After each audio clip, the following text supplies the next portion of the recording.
panalangin ka ng buong mundo, namatay kang walang hiya, namatay kang hindi naniniwala sa Diyos, mababago pa ba yun? Wala ka nang magagawa pero pag namatay ka na, kahit ipanalangin ka pa ng ipanalangin ng kahit pa sino, hahatulan ka ayon sa gawa ginawa mo, puro mali.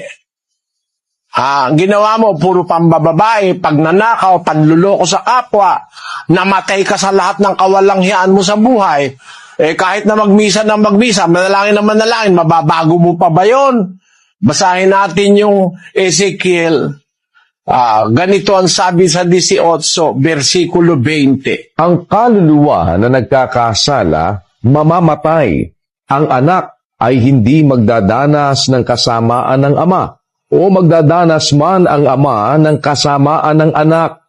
Ang katuwiran ng matuwid ay sasa kanya, at ang kasamaan ng masama ay sasa kanya. Kita mo kapatid, yung katwiran mo nasa iyo. Yung kasamaan ng masama nasa kanya. Hindi pwedeng ilipat. Hindi pwedeng yung kasalanan ng tatay mo mapunta sa'yo. O kaya kasalanan mo mapunta sa tatay mo. Yung katwiran niya nasa kanya. Yung kasalanan mo nasa iyo. Kung sino yung masama, yun ang hahatulan ng Diyos. Ganon sa paghuhukom ng Diyos.